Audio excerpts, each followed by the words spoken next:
423, c'est le nombre qui apparaît au compteur. Vous suivez bel et bien Débat 24 en direct de Kinshasa, la belle capitale de la République démocratique du Congo. La Commission électorale nationale indépendante convoque déjà les corps électoraux pour les lundis prochains. Est-ce que la CENI est-elle prête? Denis Kadima, président de la centrale électorale, n'est-il pas en train de bluffer? Messieurs et dames, croyez-moi, je suis bien entouré comme toujours. Je suis honoré de la présence de Trésor Kalala. Trésor Kalala est le chargé des communications et médias au sein des AADC. AADC veut tout simplement dire Alliance pour les actions de développement du Congo. Il est aussi initiateur d'un mouvement citoyen dénommé Sentinelle de la Nation. Sénat en sigle est l'un des communicateurs ou l'un des membres de l'Union des communicateurs de la République qui corps en sigle. Bienvenue. Merci beaucoup, M. John, pour l'invitation. Je salue les téléspectateurs qui sont en train de nous suivre et très honoré aussi de partager ces plateaux avec de grandes personnalités. Je crois que nous passerons un bon moment ici et que le débat sera à sa hauteur et les téléspectateurs qui sont à la maison trouveront leur compte. Mais M. John, laissez-moi juste 30 secondes pour payer un arriéré de l'émission passée. Ah bon? C'était ma conclusion. Malheureusement, les frères ne m'avaient pas laissé le temps de finir. C'était lorsque j'étais en train de dire que nous étions en rupture diplomatique avec le Rwanda. Et ne croyez pas. Mais malheureusement, il n'est plus là. Bon, il va suivre l'émission. La rupture diplomatique, c'est la cessation de relations entre deux États. Et surtout, ça a toujours été de manière unilatérale. Et la rupture diplomatique aussi peut faire à ce que certaines relations puissent demeurer, notamment culturelles, parfois même économiques. Mais pour nous, avec le Rwanda, nous sommes en rupture diplomatique. L'ambassadeur rwandais a été renvoyé et il y a certains contrats, ou même plusieurs contrats, s'il vous plaît, laissez-moi discuter. Plusieurs contrats ont été suspendus, mais les relations culturelles, sportives peuvent continuer à fonctionner. Elle s'appelle Maître Magali Dossi Kisansa.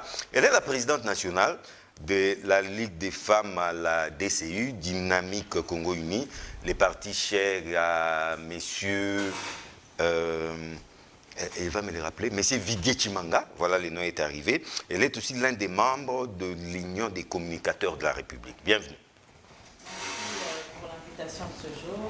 Je salue tous les compatriotes qui sont ici sur le plateau, ainsi que tous les compatriotes qui nous suivent. J'aimerais profiter de votre micro pour tirer une sonnette d'alarme. Il y a un phénomène qui est en train de monter en flèche, c'est celui de l'intolérance, du tribalisme et de la discrimination. J'aimerais rappeler ici que nous n'avons personne à témoigner. Vous êtes pendant cette période préélectorale? Oui. C'est depuis un temps. Et ça ne fait que monter en puissance. Et donc nous devons nous lever en tant que Congolais pour faire barrière à cela. Parce que si nous continuons à rester dans la discrimination, à rester dans le tribalisme, à rester dans l'intolérance, nous sommes en train d'ouvrir une brèche, une route, un couloir pour les ennemis du Congo et donc les ennemis de l'unité des Congolais. Voilà pourquoi j'appelle tous les Congolais de se lever et de contrecarrer, de combattre toute personne qui pose des actes ou qui dit, qui tient des propos qui incitent à la haine tribale. Nous devons nous unir et conscientiser les autres Congolais pour que nous ne puissions pas tomber dans le piège de l'ennemi qui est celui de diviser les Congolais. Merci beaucoup, Maître Magali Dossi Kisansa. Lui aussi non plus est à présenter. Il s'appelle Monsieur Benoît Yolama. C'est un cadre du Parti du Peuple pour la Reconstruction et la Démocratie, PPRD en sigle, les partis chers à Monsieur Joseph Kabila Kabange. Bienvenue, Monsieur Benoît Yolama. Merci pour l'invitation.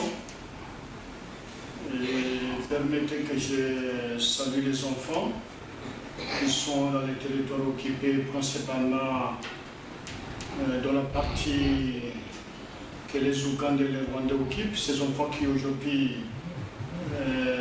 ne voient pas l'école, ils ne savaient pas comment ils vont s'en sortir pour leur avenir. Ces enfants qui sont oubliés, mais nous estimons que ce sont ces enfants-là qui vont libérer le Congo et le Congo va retrouver son intégrité territoriale. je pense à elle, puisqu'il n'y a pas une nation qui s'est développée dans la démocratie. Et c'est à des moments pareils qu'on sait mesurer la capacité d'une nation. Et je pense à ces enfants, puisque sur l'avenir du Congo, une partie du Congo qui est amputée, malheureusement le pouvoir public s'en fout et s'intéresse qu'à des festivités et à des arrestations arbitraires. Je pense à ces enfants-là et je crois que peut-être grâce à eux, nous allons libérer le Congo. Merci beaucoup, Monsieur Benoît Yolama. Il s'appelle José Mujumbu, professeur José Mujumbu, parce qu'il enseigne à l'université de Kinshasa, mais on le reçoit comme étant un analyste politique indépendant. Bienvenue. Merci beaucoup, John, pour votre invitation. Je salue le public qui va nous suivre aujourd'hui. Je salue aussi mes compatriotes qui sont sur ce plateau, qui vont partager les bons moments avec nous. Je les invite à l'esprit patriotique et civique et d'éviter surtout l'esprit partisan, bien qu'il soit d'un parti politique ou d'un autre. Mais nous avons un seul pays qui est la République démocratique du Congo. Si nous la perdons, je crois que nous n'aurons rien, et nous allons tout perdre, et peut-être que nous n'allons pas nous tenir comme nous sommes aujourd'hui. Donc, dans mon langage, nous traversons un moment très difficile. Nous devons quand même faire attention à ce que nous disons et ne pas toujours agiter l'atmosphère politique pour des intérêts égoïstes. Merci beaucoup, monsieur le professeur José Mujumbu, mais bien avant les questions électorales, direction Kinkakati, comme vous le savez, la semaine qui s'achève, Joseph Kabila Kabange, sénateur à vie en République démocratique du Congo, a réapparu. Alors, monsieur Benoît Yolama, vous qui êtes de sa famille politique, Joseph Kabila a finalement brisé son silence après un bon moment où il est resté taiseux. On l'a quand même entendu. Alors, monsieur Benoît Yolama, quelle signification allez-vous donner à cette réapparition de Joseph Kabila Kabange? Bon, parce que certains disent que c'est un non-événement. Bon, je voudrais d'abord commencer par la situation qui prévaut présentement au niveau du Congo central. Ah, vous savez très bien que le président de l'Assemblée a démissionné. Un certain Michel Séni a déclaré l'indépendance du territoire de l'Ouzi. Il y a ici le drapeau de l'Empire de l'Ouzi, au royaume de l'Ouzi, en faisant descendre le drapeau national. Je crois que c'est une occasion pour nous de demander au gouvernement d'intervenir. Au lieu de faire déplacer la DMIAP à Kinshasa, la garde républicaine à Kinshasa, l'ANER à Kinshasa et tous les autres services et aussi la police, ce sont des endroits où on aurait entendu qu'on a eu à déjouer un tel coup. Un complot. Et lorsqu'on arrive à descendre le drapeau national, cela sous-entend que le service ne fonctionne pas dans ces territoires. Ah, c'est inquiétant. L'Ouzi, c'est un grand territoire qui est voisin à la République du Congo. Et l'Ouzi est presque abandonné. Et des jeunes gens comme ça viennent et ils arrivent même ici à descendre. Non, mais monsieur Benoît, un détraqué mental aussi peut s'hasarder à poser un tel acte, mais ça n'a pas de conséquences graves. Non, moi il s'est hasardé. Voyons la suite. Non, moi, je continue d'abord à insister sur ça, étant donné que le Congo doit rester dans ses frontières unies et indivisibles. 1885. Et cela démontre qu'il y a des faiblesses incroyables au niveau des services de sécurité. Il y a un problème. Il y a un problème, puisqu'un territoire qui n'est pas le de Kinshasa, on comprendrait que ce soit peut-être Bunangana ou autre, on justifierait encore, mais un territoire qui est juste à côté de Kinshasa et que ce territoire soit... C'est pas l'œuvre de la milice, mon beau.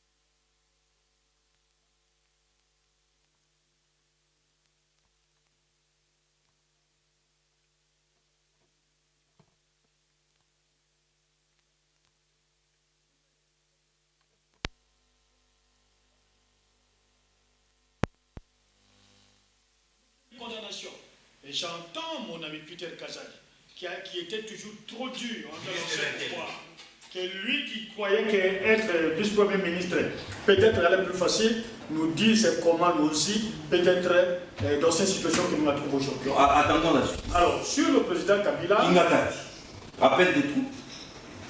Je nomme d'abord sur le président Kabila. Oui, c'est ça. Oui, ok. Sur le président Kabila, je crois que le problème n'est pas... Il n'y a pas assez d'explications à donner. Même lorsque nous avions quitté par le passé sur le même plateau, nous avions dit que le président Kabila n'avait pas pris une retraite politique et qu'il était dans la politique active. Nous avions dit que tous ceux qui ont traversé les épicuriens avec leur ventre, c'est M. Djiromo Tshisekedi, n'étaient pas mandatés par le président Kabila, comme l'avaient affirmé certains. Ils sont partis d'eux-mêmes, puisque leur ventre souffrirait si ils n'ont plus rien administré dans leur RTST. Et cela a été confirmé par le président Kabila, mais aussi sa volonté à voir le Congo dans ses limites de 1885. Il ne voudrait pas que nous ayons un territoire balkanisé, un pays balkanisé. Il tient à l'unité de son pays. Alors, ce qui pourrait dissiper, je crois, si tout va bien, et si Dieu nous fait grâce, le président Kabila, qui est notre président du parti, et l'autorité morale du FCC, va devoir se prononcer. A-t-il des ambitions électorales? De quoi? Des ambitions électorales. Peut-il être candidat à n'importe quel... Le processus électoral fait partie des enjeux du moment. Ouais. Vous avez entendu, et vous êtes suffisamment informé, que la CENI aurait reçu seulement 30 millions sur les 300 millions entendus. C'est-à-dire 10% de la somme. C'est la deuxième partie de l'émission. Oui. Est-ce qu'il bleu? Oui. Ouais. Et la CENI a déjà annoncé des couleurs. Entre-temps, nous entendons que les amis de l'autre côté, d'autres camps, les patriotes, sont en train de préparer une session extraordinaire du Parlement pour pousser à la révision des dispositions constitutionnelles, vider la Constitution de sa substance et revenir avec un système anglo-saxon que nous connaissons en Zambie, que nous connaissons en Afrique du Sud et un peu partout, même en Angleterre. Aux États-Unis. C'est un problème sérieux. Et notre président va devoir se prononcer dans les jours à venir, et probablement avoir les 30. Et quand il appelle les Congolais à la résistance, à quoi fait-il allusion? La résistance. Entendons d'abord ce qu'il va dire, il ne pouvons pas supputer sur ce qu'il va parler, mais principalement, ça sera des questions électorales, ça sera aussi des questions sécuritaires avec l'occupation des Bounangale et consorts. Ce sera aussi la situation, probablement aussi la situation de West Africa Community qui est sur le sol congolais où il n'y a jamais eu un débat. Ça sera probablement aussi la situation par bien aussi qui vient d'arriver. Donc, tous là, en tant que nationaliste et en séjour d'État, il a l'obligation de se prononcer son silence. Aurait été des complicités, mais au moins il va se prononcer et l'opinion sera éclairée. Trésor Kalala, des Vicors, de l'Union Sacrée, si vous parcourez les réseaux sociaux, on l'a toujours surnommé comme étant directeur de l'Union. Il vient d'épuiser ces cas-là parce qu'il a réapparu, il a fait un rappel de tout, même nous apprenons déjà qu'il est du côté de l'Union Sacrée. C'est la panique générale, c'est quasiment de la débandade. Merci, M. John. Je crois que vous-même, en posant cette question, et même par sa chute, je sais que vous n'avez pas été sérieux, en fait. Donc, vous plaisantez. En fait, c'est pour faire rire. Vous avez convoqué des réunions. Non, c'est pour faire rire les téléspectateurs.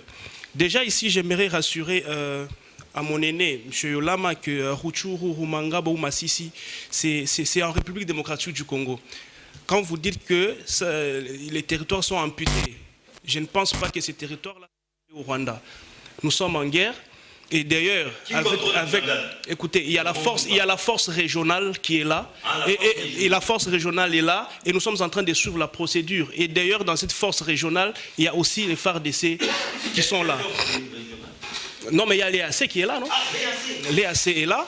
Il y a aussi les FARDC qui sont là. Donc il ne faudrait plus dire ici que ces territoires-là sont occupés par les terroristes. Il y a une procédure. Au moment venu, on va rassembler tous ces gens-là. Ceux qui sont rwandais retourneront au Rwanda et ceux qui sont congolais seront soit en prison, soit orienté dans un autre domaine. Donc ici, le Congo est dans ses frontières de 1885. Aucun millimètre de la République démocratique du Congo n'est allé ni au Rwanda, ni en Ouganda, ni à Burundi. Que cela soit retenu pour dit. Mais M. John, je suis très mal à l'aise lorsque sur un plateau aussi sérieux comme celui-ci, on doit avoir un sujet ou toute une thématique réservée à un Kabila, M. John. Non, s'il vous plaît. Moi, je crois que... le seul ancien président de la République qu'on a. M. John, je suis très mal à l'aise lorsqu'on doit parler de ces messieurs sur un plateau comme ça. J'ai même envie de mourir. Ça me donne envie de mourir. Et quand on doit même se poser des questions sur ce qu'il doit dire à la nation. Écoutez, M. Kabila a commis beaucoup de torts aux Congolais et à ces pays. Il a déjà, le statut qu'on lui a accordé, c'est des sénateurs à vie. Moi, je crois que monsieur doit rester calme, se reposer, au lieu de venir encore se mêler dans les histoires de Congolais. Moi, je trouve que... Donc vous estimez qu'il doit se taire, il n'a pas droit à la parole. Il a déjà fait beaucoup de mal à ces pays, mais malheureusement, je vois ces lieutenants autour de lui qui n'ont plus un positionnement et qui veulent se servir de lui pour continuer à exister politiquement. Vous comprenez? Donc moi, je crois qu'on doit le laisser tranquille. Il est sénateur à vie. Il a causé beaucoup de torts à ces pays et même aux Congolais. Il ne doit plus revenir pour dire, je ne sais pas moi ce qu'il va dire. Mais je me suis fait une petite idée sur ce qu'il peut dire. Ah, ok. Ça, c'est intéressant. Je me suis fait une petite idée sur ce qu'il peut dire. Peut-être, lorsqu'il prendra la parole pour nous dire ce qu'il va dire, il nous expliquera comment Chebeya était mort. Oui, quand il prendra la parole, il va nous expliquer comment Thérèse Kapangala a été assassinée à Kitambo. Je crois que quand il prendra la parole, il nous expliquera comment on était en train de creuser les fosses communes à Maluku et il y en a combien. Lorsqu'il prendra la parole, il nous expliquera combien de morts il y a eu avec le massacre de Kamwena Nsapou. Donc, il nous expliquera comment Luc Koulouna a été brûlé vif dans sa maison, comment Rossi Mukendi a été assassiné à Lemba. Donc, c'est toutes ces choses.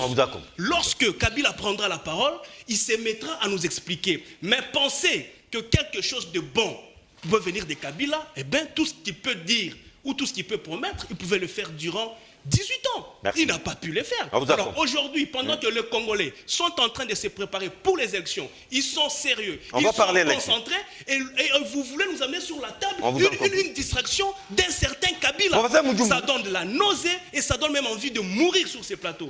Mais M. John, vous m'arrêtez comme ça. Non, non, c'est bon, on vous a compris, non? Vous avez tout dit, c'était juste, on appelle ça un biscuit. Alors, pensez Mujumbu, pensez-vous aussi que cette réapparition de Joseph Kabila, c'est un non-événement? En fait, Joseph Kabila Kabange a déjà fait son temps, il n'a plus rien à dire. Ou vous pensez que non, Joseph Kabila Kabange a encore un rôle à jouer dans ces pays? Merci beaucoup, M. John, pour la parole. Moi, je crois que Joseph Kabila, en sa qualité d'ancien président de la République, qui a quand même eu à gérer pendant 18 ans, ce n'est pas quand même une personnalité à négliger. Mais il faut se demander son retour. Est-ce qu'il s'agit réellement de son retour à la vie politique active? Parce qu'il a promis qu'il va parler. Oui, parler, mais si il peut parler, tout Congolais, devant telle ou telle autre situation, a cette liberté d'expression. Il peut s'exprimer et on peut voir ce qu'il pourra dire. Bon, quant à son retour à la vie politique, moi je lui conseillerais... Mais Bernard Yola Maladi, il n'a jamais pris de retraite politique. Yola Maladi? Oui. Parler de retour alors qu'il n'était pas parti, de quel retour vous parlez? Mais c'est ce que je suis en train de dire. Ouais. Pour moi, je lui conseillerais de prendre sa retraite politique. Carrément. Oui, parce que je ne vois pas, quel est le poste qui va briguer après. Je n'en vois pas. Il a le droit de s'exprimer sur la vie de la nation, de prendre parole, prendre position. Il n'y a pas de problème, mais vraiment... Donc vous estimez qu'il ne peut plus avoir des ambitions politiques? Écoutez-moi, après avoir exercé les hautes fonctions pendant 18 ans et que la Constitution a verrouillé son retour, moi je ne vois pas comment il peut revenir encore. Fort durant certains juristes. Et puis il est, mon cher, bon, ça c'est un débat qui est déjà clos. Je ne crois pas que, bon, tout le monde... La Cour constitutionnelle s'est déjà prononcée? Non, même dans les lois, nous avons les juristes ici, et on ne peut pas clore les débats sur certaines lois. Ça peut toujours continuer, mais je ne crois pas qu'il peut s'hasarder à poser cet acte-là. Bon, c'est son droit de postuler, d'avoir des ambitions, de se nourrir encore des ambitions, oui. Mais je sais que c'est pour agiter un peu la classe politique, l'atmosphère politique. Si non, c'est du chantage alors. Oui, c'est-à-dire c'est une sorte de l'obstruction. Hein. Donc, c'est-à-dire qu'il peut rentrer seulement pour agiter et la classe politique, s'attendre à ce qu'on rejette sa candidature pour qu'il y ait agitation auprès de la population. Moi, je crois ça, c'est un plan machiavélique. Ça serait machiavélique, raison pour laquelle je ne crois pas qu'il revient vraiment, il fait son retour. Mais à quoi il joue finalement? À quoi il joue? Je sais que je suis en train au pyromane? Moi, j'attends. Non, ce serait jouer au pyromane, c'est ce que je venais de dire. Mais moi, je crois qu'en tant que président de la République, contrairement à ce que mon frère a dit ici, il a envie de mourir. Parce que tout cela, non, mourir pourquoi? Il est libre de s'exprimer.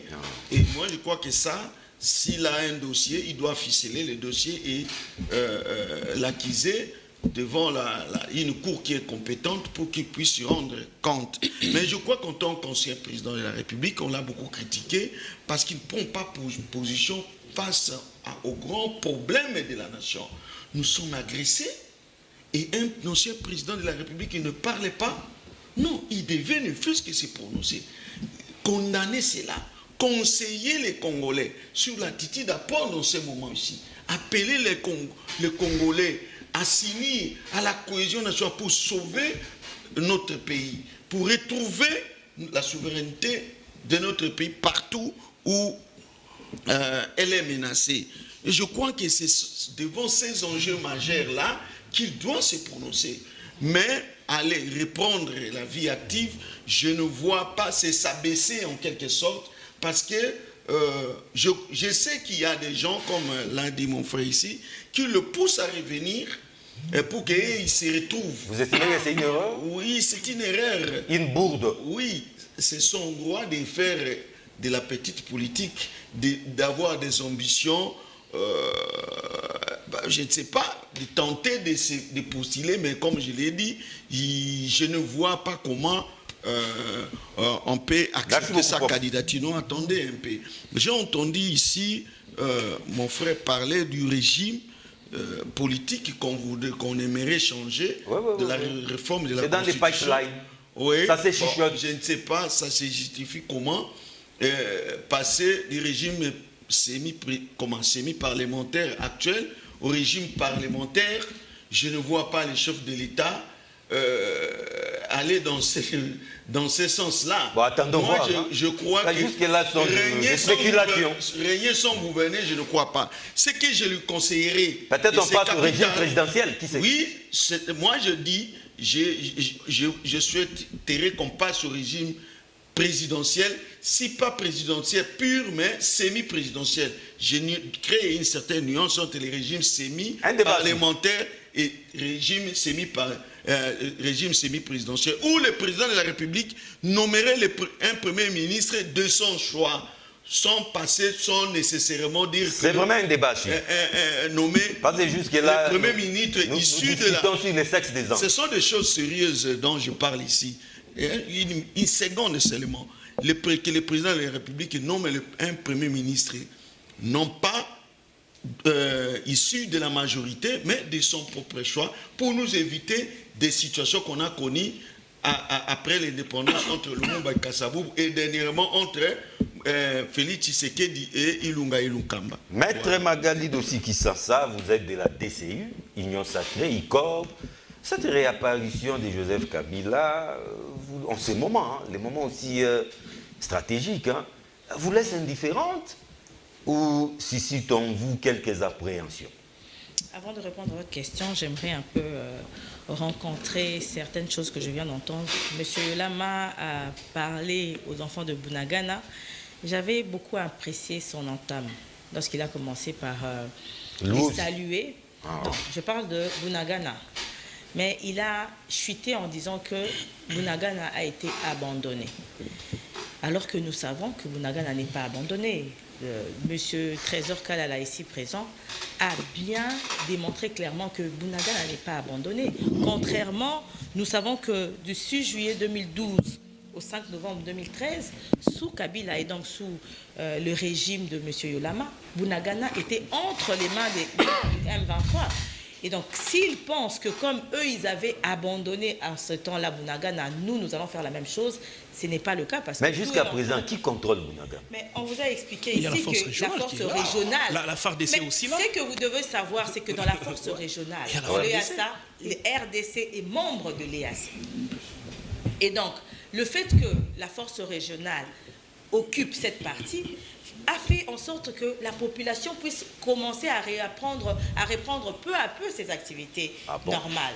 C'est vrai qu'ils vivent encore dans la peur, la situation n'est pas encore revenue totalement à la normale, mais c'est meilleur qu'avant lorsque c'était les M23 qui avaient le contrôle de Bunagana. J'ai entendu encore ici M. Yolama parler du cas de Luozi. Oui, Luozi. C'est inquiétant. Hein? Il a dit que ici les services sont en train de se déplacer au lieu qu'ils aillent à Luozi, mais il s'est rattrapé à la suite en disant que la DEMIAP est présente dans le Congo central, partout. Et donc, si une personne se lève un matin, la personne, peut-être elle est équilibrée mentalement, peut-être elle est déséquilibrée mentalement, se lève et fait une telle proclamation, mais c'est à ce moment-là que le service de sécurité va en prendre connaissance et vont agir. Ils vont s'occuper de lui. Les services de sécurité ne peuvent pas entrer dans les têtes des personnes. Mais les services peuvent anticiper aussi. Mais comment les services vont anticiper? C'est que moi, on appelle ça service d'intelligence. S'il vous plaît, comment le service peut anticiper? C'est que moi, je veux dire maintenant. Ils doivent entrer dans mon cerveau. Je peux prendre votre micro et faire une déclaration? Est-ce que vous l'auriez...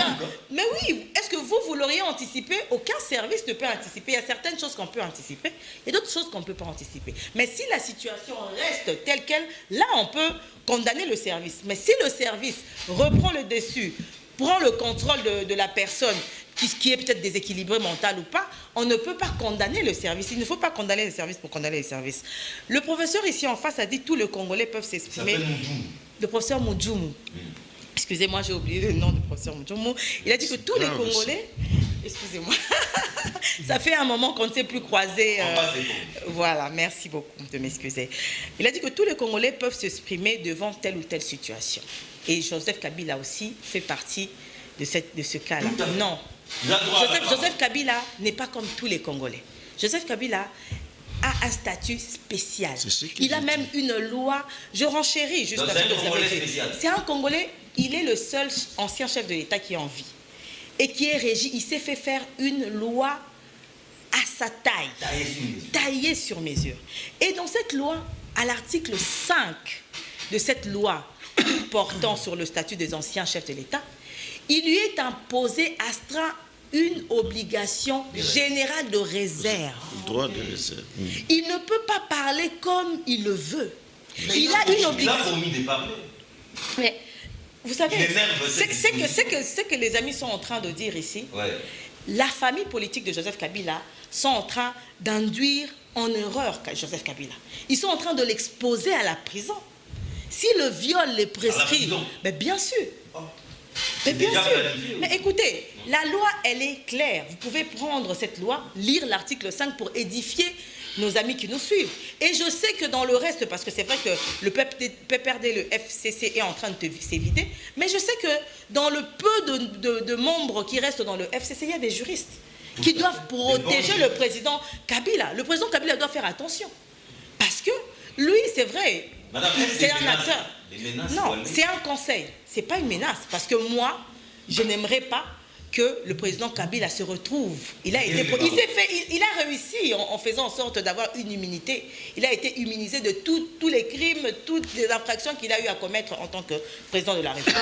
Et aujourd'hui, il ne faudrait pas qu'il ouvre cette porte parce qu'après, on dira que c'est de l'acharnement, alors que ce sera une porte qui se serait lui-même ouverte. Vous voyez, les amis du FCC, donc du PPRD, sont en train de connaître une chute. Aujourd'hui, le PPRD est quasiment inexistant. L'opposition est détenue par les 4 mousquetaires. C'est eux qui ont les projecteurs qui sont fixés, les 4 leaders. Bien sûr, qui sont fixés sur eux. Et donc, le FCC, voyant qu'ils sont en perte de vitesse, ils sont allés demander le secours de Joseph Kabila. Pour que Joseph Kabila... Non, je parle du PPRD, donc du FCC. Non, mais c'est le président du PPRD. Joseph Kabila est le président du PPRD. Mais écoutez, depuis qu'il n'est plus président de la République, on a connu plusieurs situations difficiles que le pays a connues. Et même cette loi l'astreint au devoir de patriotisme. En tant que patriote, on ne l'a jamais vu faire une déclaration, ne serait-ce que pour de soutien, de solidarité envers nos populations qui souffrent. Il n'a jamais parlé. On a eu la Covid, on a connu plusieurs morts. On ne l'a jamais vu faire des déclarations. On connaît non, il a une obligation de réserve, mais il y a certaines choses qu'il ne peut pas dire. Ce n'est pas qu'il est obligé de se taire. Oui, mais parce qu'en tant que patriote, il y a des choses qu'il peut dire. Il a un devoir de loyauté envers les institutions de la République. Ah bon? Oui. Vous pouvez lire, comme je l'ai dit, un devoir de dignité, de loyauté, de fidélité, ainsi que... Bien sûr. Et ce devoir-là, ces obligations, lui imposent un certain comportement. On ne dit pas qu'il ne peut pas parler, mais il doit faire attention sur ce qu'il doit dire. Parce que ça peut se retourner contre lui s'il se retrouve en conflit avec cette loi, et notamment avec cet article 5. Et donc, moi, je lui demande de faire très attention. Parce que ses amis, sa famille, étant en perte de vitesse, sont allés lui demander de leur prêter main forte. Parce que dès lors que Kabila, on peut dire, c'est vrai que c'est un non-événement. Parce que, vous savez, Kabila ne peut pas revenir. Je ne pense pas que Kabila a envie de revenir briguer un autre mandat. Déjà que les écoles sont partagées entre ceux qui disent que la Constitution l'interdit et ceux qui disent qu'il y a une possibilité. Mais lorsqu'une personne qui a déjà géré vient, quel sera le discours de campagne? Parce qu'il a un bilan. Il va mettre son bilan de plus de 18 ans. Ça sera bilan contre bilan. Mais attendez, mais c'est bilan contre vos 5 ans. Non, mais on ne peut pas comparer. On ne peut pas comparer les deux. Ça serait... Non. Mais, Monsieur John, je sais que même quand vous le dites, ça sort de votre bouche, mais consciemment, vous savez que c'est que le président a fait pendant les 4 ans, mais c'est des prouesses. Il a touché sur tous les domaines. On va parler bilan après. Et donc, moi, je pense qu'ici, la sortie de Joseph Kabila, c'est poussé plutôt par sa famille politique qui, en perte de vitesse, a demandé à Joseph Kabila de pouvoir faire une apparition pour ne rien dire. Merci beaucoup, Maître Magali Siki-Sansa. Je reviens à M. Benoît Ulama, réaction 7.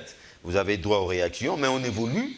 Processus électoral, la dernière réaction en date est celle de la Senco. Les processus ne rassurent pas tout le monde.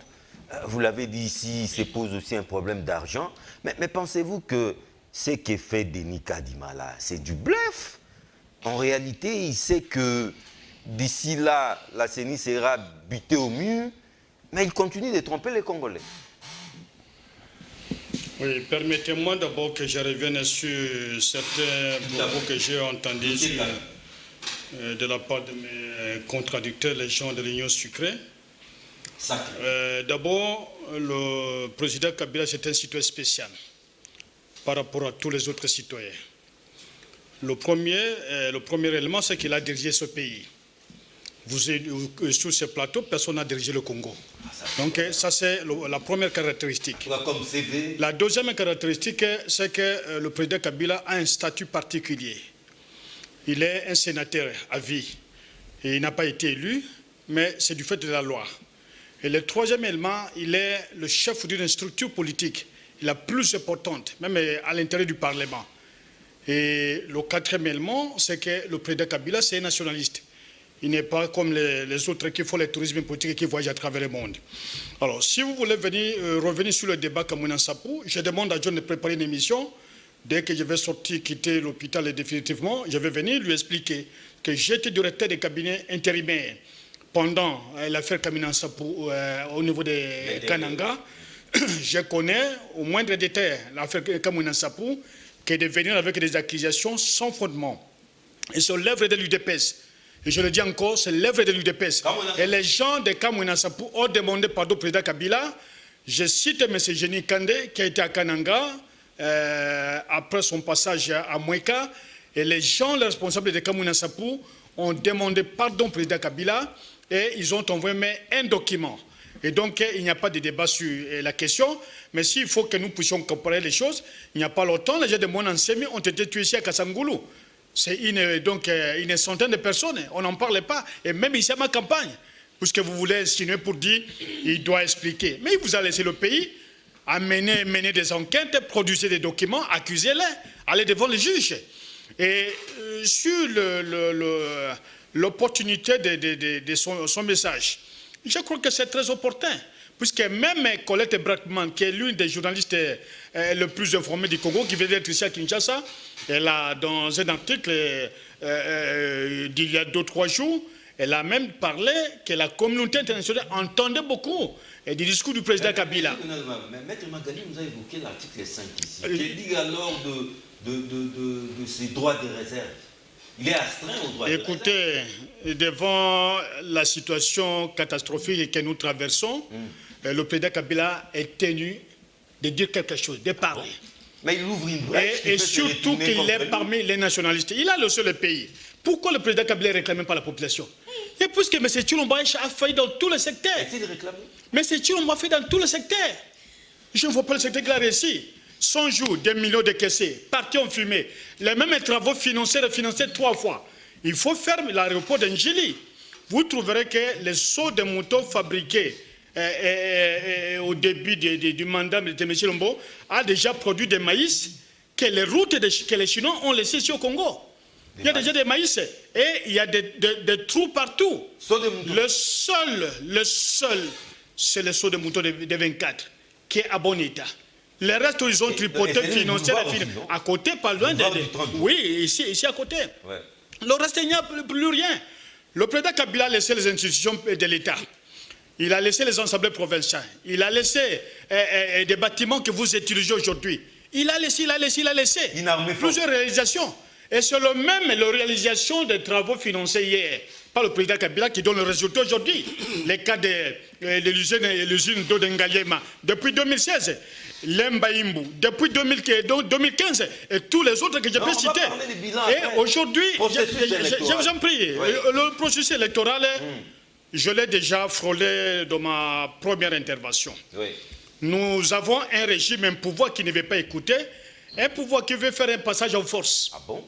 Mais nous avons déclaré hier, comme aujourd'hui nous le disons encore, et demain nous le dirons encore, nous sommes en face d'un régime presque totalitaire, un régime qui n'écoute pas, un régime qui est prêt à corrompre, qui est prêt à acheter des consciences, un régime qui est prêt à placer qui il veut, puisqu'il faut simplement arriver à atteindre un objectif, reconduire M. Tshilombo aux affaires, sans bilan, sans rien, il voudrait absolument être là. Et il a placé des gens qu'il a achetés, dont certains ont acheté des maisons à Dallas. Et il se vante, nous avons déjà des maisons à Dallas. Si même on nous chassait, nous allons habiter aux États-Unis. Je suis en train d'arriver. Non, jusque-là, le PPRD n'est pas dans ce processus. Et on a l'impression que les trains avalent, la caravane passe. N'était-il pas une erreur de votre part? Le problème du PPRD est celui-ci. Oui. Et du FCC est celui-ci. Il n'y a pas de problème, le président Kabila l'a dit.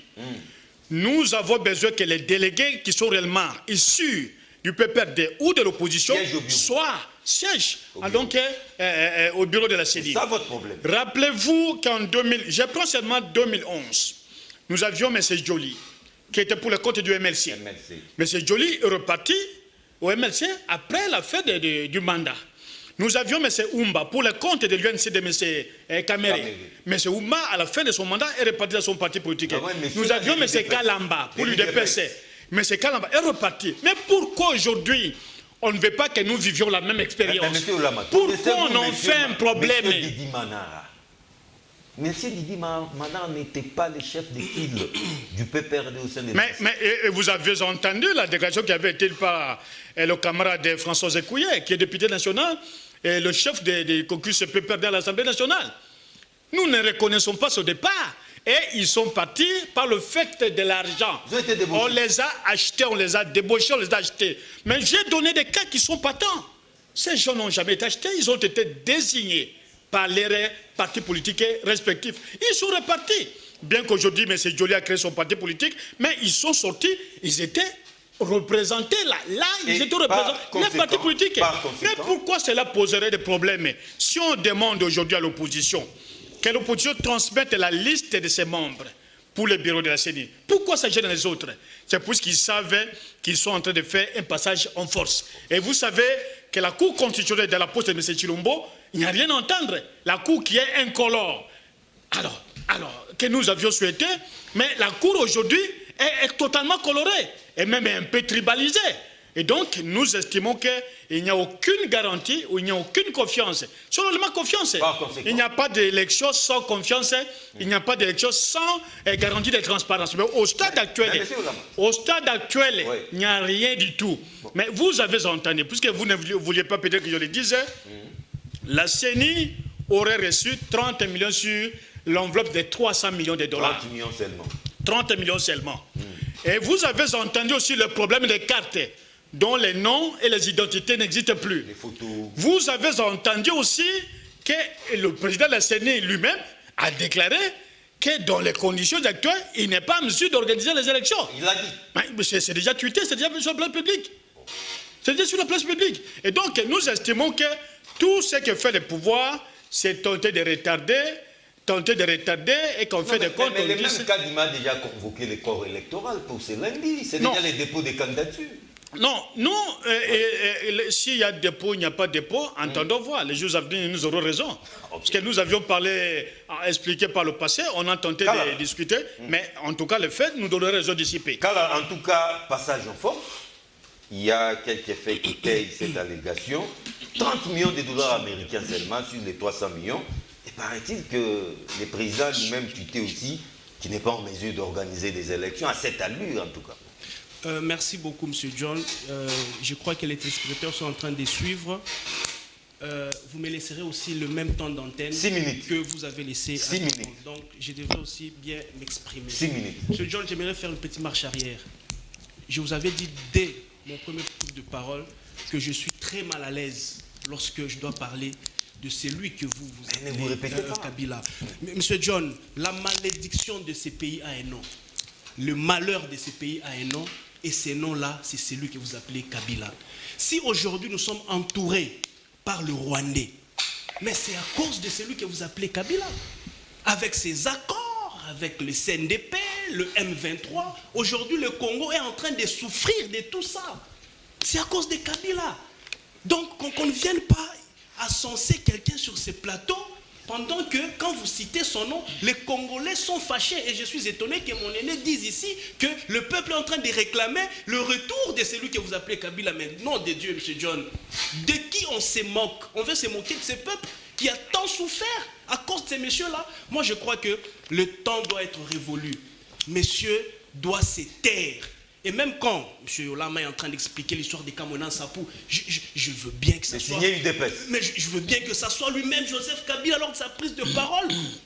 Pourquoi la cité seulement les cas des Camerounais Sapou? Il devait aussi entrer dans tout ça là, les Likuluna, les Chebeya, les Mukendi. Donc, Kabila, s'il prend la parole, il doit nous expliquer tout ça.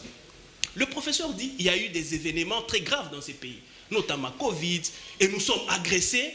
Il y a un ancien président qui est là, il ne dit rien. Non, ça c'est Maître Magali. Ouais, mais le prof aussi a souligné ça. Mais j'ai dit, je réponds au prof, j'ai dit, mais monsieur le professeur, Kabila, il ne peut pas parler sur ça. Parce que c'est lui l'auteur de tout ça. Et quand il voit tout ce qui se passe là, quand nous nous battons, mais la personne la plus contente, mais ça doit être ces messieurs-là. Donc, monsieur John, moi je crois que prochainement, il ne faudrait pas mettre ces genres de débats sur un plateau aussi sérieux comme celui-ci, parce que Kabila énerve la population. Monsieur Yolama parle d'un régime totalitaire, où c'est la beauté de la phrase régime totalitaire qui l'intéresse, ou nous sommes réellement dans un régime totalitaire. Et c'est là que j'embrasse déjà votre question. Écoutez, nous ne voulons pas du dialogue. Il dit que ces régimes n'écoutent rien. Non. Mais qui a parlé du dialogue? Mais écoutez, nous allons écouter la loi. Il dit que ces régimes n'écoutent rien, nous sommes dans un régime totalitaire. C'est pour ça que je dis que c'est par la beauté de prononcer la phrase régime totalitaire qui l'intéresse, où nous sommes réellement dans un régime totalitaire. À l'instar du nazisme. Écoutez, nous sommes en train de respecter les lois du pays. Entrons dans le processus électoral, voilà. M. John. Depuis que, d'abord, commençons par l'installation de la CENI. Mais la CENI a respecté toutes les normes. Le bureau de la CENI a été installé selon la loi. Il n'y a pas eu consensus. Et bien les confessions religieuses sont allées au vote. Non, tu parles des délégués de l'opposition. Je ne parle pas du président. Je vais arriver. 6 confessions religieuses ont été d'accord. 2 n'ont pas été d'accord. Tous les pays ne peuvent pas être mis en état parce qu'il y a 2 confessions religieuses qui du reste minoritaires. Le débat n'est pas assez. Voilà. Donc là déjà c'est bon. Et même quand on évolue, on installe le bureau, il n'y a pas de problème. Il y a les opposants là-bas. Qui? Écoutez, il y a un délégué de la Mouka. Ça doit être une dame si je ne m'abuse. Il y a un délégué de la Mouka dans ces bureaux-là. Didier Manara. AG Matembo. Non, il a été désavoué. Écoutez, ce sont des transfuges du FCC. Le PPRD est dans le bureau. Vous savez, en sciences politiques, il y a ce qu'on appelle diversion. C'est une diversion politique. Didier Manara a été... Mais qui a désigné Didier Manara? Qui l'a désigné? Mais... C'est Mbosso ou Joseph Kabila ou encore Chadal?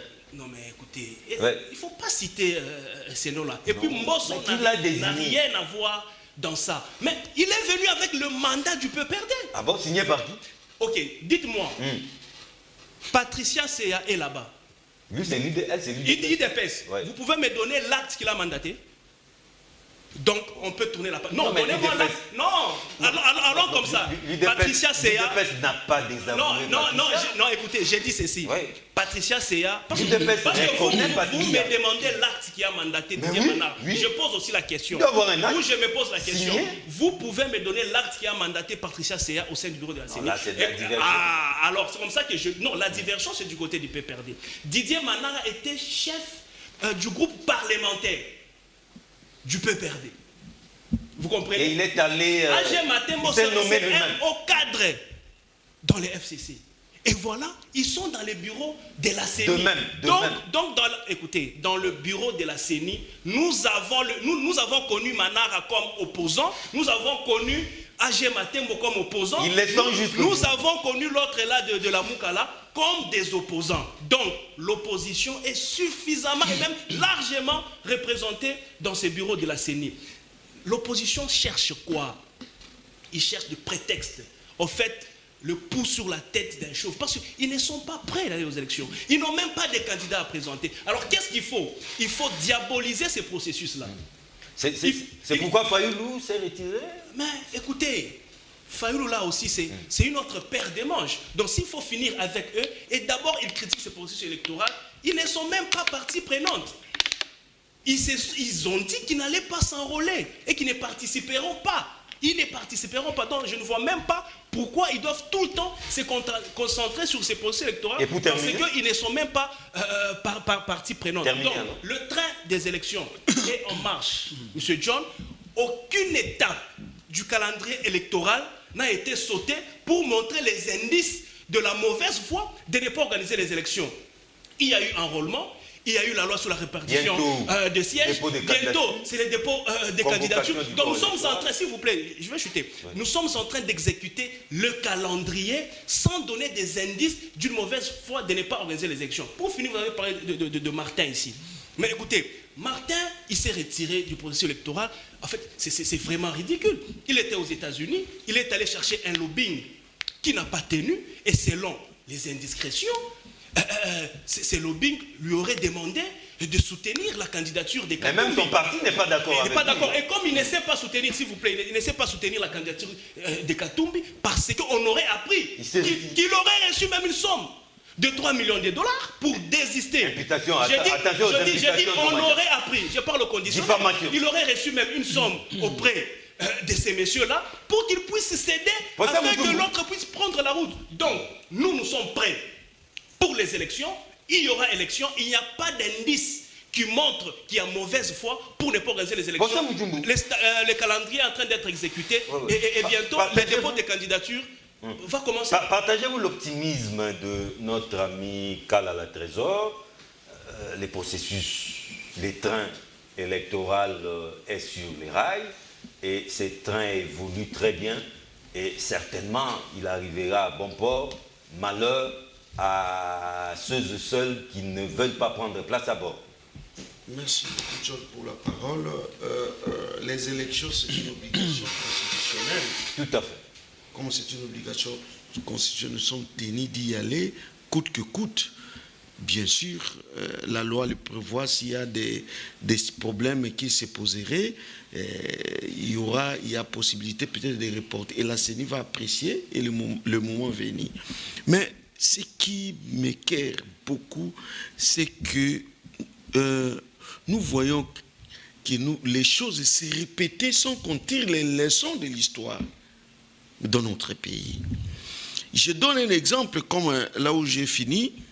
Il y a eu conflit entre Kasavubu et Lumumba parce qu'on a mis les deux caïmans dans un même marigot, mais on nous amène notre constitution de cette façon-là. À supposer qu'il y ait une majorité autre que celle du président de la République, est-ce qu'il y aura une bonne cohabitation? Non. Et c'est ce que j'ai proposé ici en disant que non, laisser le président de la République qui a été élu au suffrage universel direct nommer le Premier ministre de son choix. La majorité, lui-même, il va constituer sa majorité. S'il a une majorité, il passe. S'il n'en a pas, il fait la coalition lui-même. Et nous allons avancer. Sinon, on va connaître des situations telles qu'on a connues.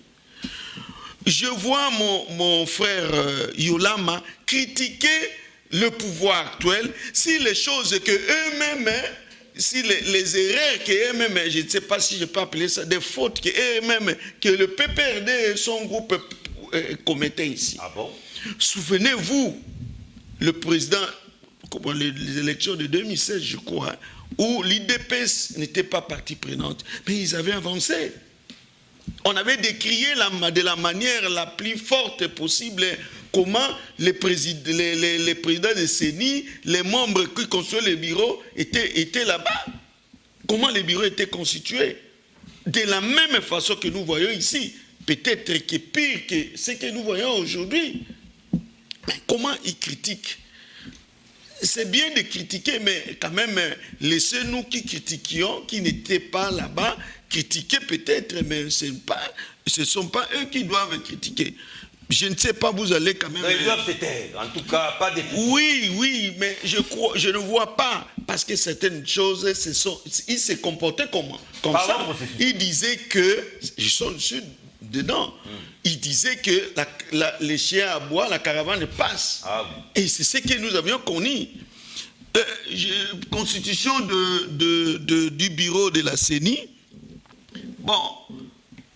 L'opposition n'est pas représentée. N'est pas représentée, mais vous souvenez-vous, quand on constituait les bureaux, l'opposition avait refusé d'envoyer ses mandataires. Hein? L'opposition, surtout le camp des FCC, avait refusé. On exigeait qu'on y revienne, ils voulaient bloquer la machine.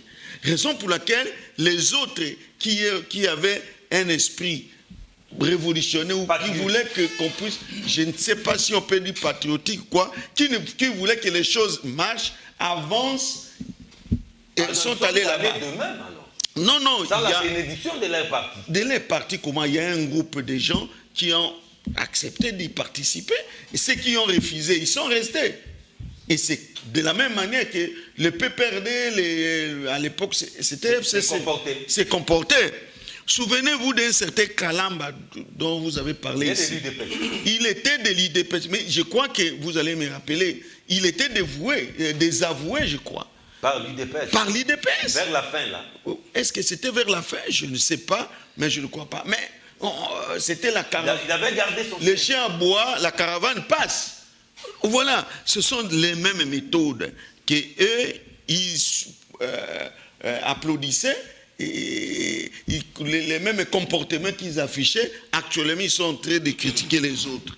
Bon, peut-être que je dirais, parce que moi, je suis indépendant, il ne faut pas aussi que ceux qui sont au pouvoir actuellement copient les mêmes méthodes qu'ils décriaient avant. Quand on dénonçait certaines histoires, il ne faut pas que le pouvoir actuel répète les mêmes erreurs. C'est ça, le drame du Congolais, c'est là. Alors, vous dites qu'il faut qu'on vous donne les garanties de transparence avant d'y aller. Mais ces garanties-là de transparence, mon frère Yolama, vous ne la donniez pas aux autres quand on l'a demandé. Souvenez-vous, il y avait des hésitations pour que même les Fayoulou et les autres partent aux élections. Mais ils sont allés quand même. Malgré eux, ils sont allés quand même seulement pour défier, mais vous contrôliez tout et vous ne laissiez pas laisser l'espace pour les autres. Donc, moi, je crois que pour Fayoulou aussi, moi, ce qui m'a étonné un peu, c'est que Fayoulou s'est comporté en dictateur. Des grandes décisions du parti, telles que ne pas aller aux élections, ce sont des grandes décisions qui devaient être prises par des organes du parti. Apparemment, il l'a fait seul. Il l'a fait seul. Voilà qu'il y a un mécontentement. Il y a même la dictature. La dictature. Comment lui peut décider? Comme le poste, il ne peut pas postuler comme candidat président de la République, que tous les partis ne doivent pas... Non. Hein? Lui, il était allé aux élections, quand bien même que les conditions n'étaient pas réunies. Voilà un peu, personne il s'est imposé. Ce n'est pas bien, hein, cette manière d'agir. Bon, tel que je vois, c'est comme si certains ne sont pas prêts à aller aux élections, mais ils font tout pour bloquer la machine pour qu'on puisse aller au dialogue. Et vous connaissez les conséquences de tout ça. Même Magalide aussi, oui. Visiblement, vous faites la sourde oreille, on ne sait pas pourquoi. Le processus va très mal. En tout cas, il ne rassure pas tout le monde. Mais vous continuez de faire une sorte de passage en force. Vrai ou faux? Avant de répondre à votre question, j'aimerais ici mettre un accent sur ce que le prof Mouchoubou vient de dire. Il a dit qu'aujourd'hui, les gens de l'opposition sont en train, surtout le PPRD, donc le FCC, sont en train de condamner des choses qu'eux-mêmes avaient fait.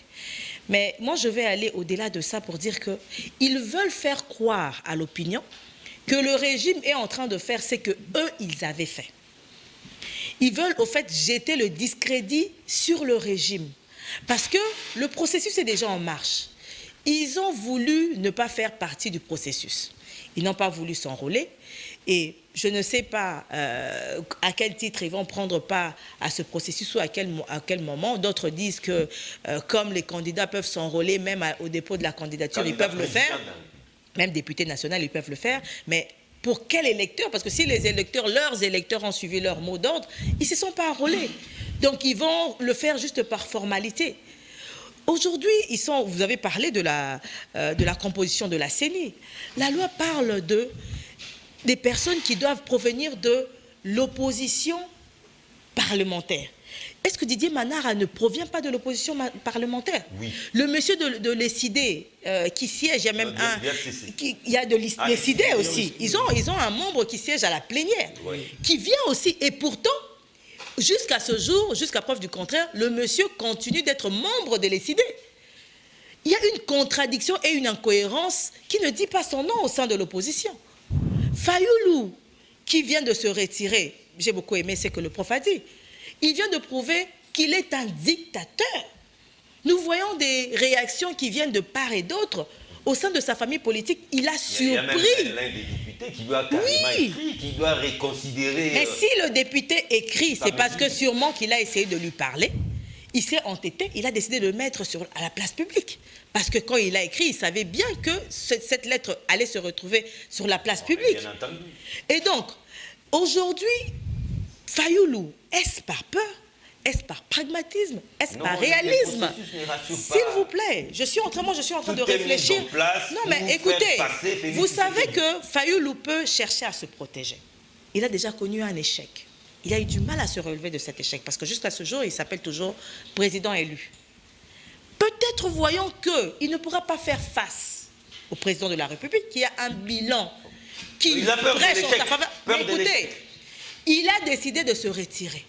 Mais au lieu de se retirer, au lieu de retirer tout son parti, il aurait dû respecter les textes de son parti. Il a même violé les textes qui régissent son parti parce qu'il surprend tous les militants cadres et au cadre du parti. La base son siège a même été envahi. Si vous suivez M. Fayoulou qui parle du respect de la Constitution, mais toutes les choses qu'il dit, toutes les propositions qu'il fait, c'est en violation de la Constitution. Il avait proposé qu'on puisse créer un haut comité de réforme institutionnelle qui allait gérer une transition de 18 mois, en violation de la Constitution. Vous voyez? Et donc, voyons que... donc lui-même sera président. Mais bien sûr. Un égoïste qui ne pense qu'à lui, il ne pense pas au peuple congolais. Parce que le bien du peuple congolais passe notamment par la Constitution. Et donc, la personne qui veut le bien du peuple congolais doit d'abord commencer par respecter la loi fondamentale de la République et la faire respecter. Mais lui, il brille dans des propositions qui tendent à violer la Constitution. Et donc, la CENI a eu à organiser des journées portes ouvertes. Et j'ai même suivi le président Kadima qui a dit « Mais sa porte a toujours été ouverte et encore ouverte jusqu'à ce jour. Pourquoi nos amis de l'opposition décident de venir faire du bruit sur les plateaux, dans la rue, au lieu d'aller vers des personnes avec qui ils peuvent trouver des solutions à leurs problèmes, à leurs revendications ?» Donc vous comprendrez que... Vous n'êtes pas ouvert au dialogue. Mais non, mais écoutez, le président Kadima l'a dit, si vous suivez l'interview qu'il a fait sur une chaîne de la place, sur une radio de la place, il a dit sa porte a toujours été ouverte. Ils ont boycotté les journées portes ouvertes. Alors que c'était une occasion qui leur a été donnée parce qu'ils sont en train de parler du fichier corrompu. D'abord, ici, je tiens à rappeler que l'audit du fichier électoral n'est pas une obligation légale. C'est juste lié aux bonnes pratiques. Depuis que les élections ont commencé à se tenir depuis Kabila, ce sont des pratiques qu'on fait en auditant le fichier. Et la CENI a voulu ne pas déroger à cette pratique. Ils ont fait appel à l'OIF, qu'ils ont condamné, qu'ils ont refusé. Aussi, les amis de l'opposition ont refusé. Et je pense que nous aussi, nous l'avons refusé parce que la personne qui représente l'OIF aujourd'hui est un sujet rwandais. Et donc, on était unanime à ce sujet-là. Ensuite, il s'en est suivi un appel à candidature. Et on a eu des experts internationaux. On en a eu 2. Il y a un de l'Afrique du Sud, l'autre du Malawi et 3 locaux. Vous savez, les opposants, si vous suivez leur logique, ils ont commencé d'abord par dire que le président allait glisser. Ils cherchent un glissement. Ensuite, ils ont commencé par décrier la composition de la CENI. Au fait, ils changent de langage au fur et à mesure qu'on est en train de rencontrer leurs demandes. Et donc, c'est contraire à ce que M. Yolama a dit, que nous faisons la sourde oreille, quand bien même nous respectons la loi, et souvent nous rencontrons même leurs revendications. Mais ils changent de revendications parce que, eux, au fait, ce qu'ils sont en train de faire, ils sont en train de copier ce que l'UDPS avait fait. Mais ils copient mal. Tout comme vous aussi, vous êtes en train de copier ce que... Non, nous ne copions pas ce qu'ils ont fait de Mosée. Je vous ai montré ici, noir sur blanc, que eux, ils veulent jeter le discrédit sur ce régime, en voulant faire croire aux gens que ce régime est en train de faire ce que eux ils ont fait. Nous ne pouvons pas faire ce que nous avons combattu. Aujourd'hui, ils peuvent parler sans être inquiétés. Ah bon? Mais bien sûr, combien viennent sur les plateaux de télé? Série de perquisitions. Mais écoutez, la série de perquisitions, on perquisitionne qui? Tous les opposants. Parce que vous savez, c'est que Fayoulou dit, c'est que Diongo dit, c'est que Moïse dit, c'est ce que le professeur Yolama va dire, c'est ce que tous les autres opposants vont dire. On ne les arrête pas, pourquoi? On arrête une personne dès lors qu'elle se retrouve en conflit avec la loi, dès lors qu'elle viole les lois en vigueur de la RDC. Mais les politiques, comme les opposants, comme ils veulent tout politiser, comme ils veulent se victimiser, ils dénaturent les faits. Et donc, aujourd'hui, l'opposition est bien traitée et mieux traitée. Et donc, nous ne faisons pas comme c'est que... Luxe, hein. Mais écoutez, nous ne faisons rien. Une opposition à péter. Parce que nous n'avons pas subi les privilèges qu'eux sont en train de subir. Pas cette opposition ne brûle pas, cette opposition ne casse pas, cette opposition ne vandalise pas. Qui vous a dit qu'elle ne brûle pas, qu'elle ne casse pas, qu'elle ne vandalise pas? Non, mais on le voit. Non, mais vous n'avez pas suivi la vidéo qui était virale où on voyait comment il s'appelle, Fayoulou, dire bon bamba bango mabanga. Ça ne cause pas de dégâts. En tout cas, les peu de temps qui nous reste, parce que là, c'est final, M. Benoît Youlama, pour atterrir en beauté, 2 minutes seulement, ça sera votre conclusion. Allez vite à l'essentiel, en tout cas. Bon, je prendrai seulement l'essentiel. Oui, 2 minutes, l'essentiel. Parce qu'il n'y a aucune des préoccupations que les autres sont en train de s'auto-attribuer. Je crois que le plus important, c'est que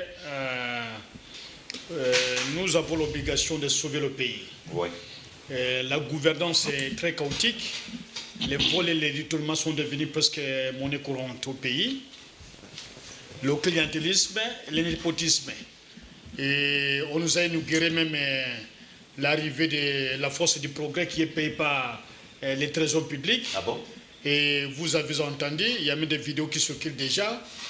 Et nous estimons que les conditions optimales pour aller à une élection crédible ne sont pas réunies, étant donné que tout est déjà entre les mains de M. Chilombo et ses apparatchiks. Et lorsqu'on fait allusion à un document que le PPRD aurait donné, ils n'ont qu'à le brandir, ils ne le donnent pas. Signé par qui? Ce sont des affirmations totalement gratuites. Et il y a eu une déclaration politique qui a été faite par François Zekouye, que le président du groupe parlementaire du PPRD. La vidéo est là. Même ici, la vidéo est là. Il n'a qu'à amener le contraire. Lorsqu'on s'accroche, on ne veut pas que ces gens changent. C'est qu'il y a un problème. Merci, monsieur. La volonté de frauder est là. Le deuxième élément sur la crédibilité du processus. On a attaqué l'église de Soni Kafuta puisqu'on avait désigné quelqu'un qui n'était pas de l'obédience et du pouvoir. Oui. On avait attaqué et on a attaqué non seulement Soni Kafuta comme individu, mais aussi son église était attaquée par le pouvoir. Alors maintenant, la conférence épiscopale du Congo, qui est une véritable confession religieuse, pas les églisettes qu'on nous a amenées avec des impudiques comme le mari de Chibolé consort, mais les églises classiques que nous connaissons, ce sont ces églises qui ont la crédibilité. Et l'audit du fichier électoral pose problème. On nous a amené un groupe qui est ami au président de la CENI. Et M. Kadima n'a jamais été un technicien électoral. Il a été chargé de questions, en tout cas, du contentieux. Mais on a dit qu'il y avait des personnes qui avaient j'ai travaillé avec Elieza. Mieux que son CV. J'ai travaillé avec Elieza. Nous savons, on peut le fabriquer. Ah bon? On peut fabriquer le Kouloukoumou taillé. Okay. On peut le fabriquer, le brandy. Parce qu'ici au Congo, les gens ne vérifient pas. Et donc, nous entendons les discours du président Kabila, puisque ceux qui réclament le président Kabila, c'est partout où il passe. Mais ceux qui disent Yébela Mandé Sili sont merci beaucoup.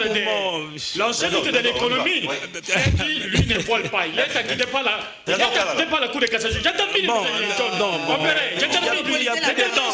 Non, c'est la technique. Il ne veut pas que nous puissions conclure. Non, il ne veut pas que nous puissions conclure. C'est ça la technique. C'est les autres qui ont volé. Donc, voilà. Merci beaucoup, M. John. Vous constatez les ridicules. En fait, c'est ridicule. Franchement, c'est ridicule. Et même les téléspectateurs à la maison sont en train de se moquer des messieurs. C'est vraiment ridicule. J'ai honte et j'ai même la nausée. Donc, en fait, la technique de l'opposition, c'est quoi? C'est diaboliser les processus électoraux pour démontrer à la population que ce qu'ils sont en train de faire là, ça ne va pas aboutir. Alors que je venais de le dire ici, que jusque-là, rien n'a été entaché. Et c'est comme ça que nous constatons la panique et la débandade dans les camps des soi-disant opposants, parce que de tout cela, personne n'a la taille de battre Félix Tshisekedi aux élections, au regard de toutes les réalisations qu'il est en train d'accomplir. Dans moins de 4 ans, on a vu comment le Congo est devenu aujourd'hui. C'est un chantier. Il y a les professeurs qui sont payés.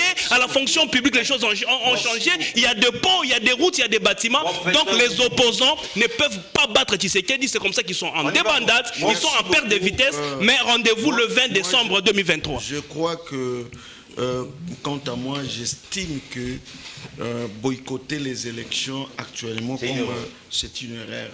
Parce que je demanderai à Fayoulou de me dire quelles étaient les garanties électorales que le PPRD et le FCC avait donné qu'il lui avait permis d'aller aux élections en 2018.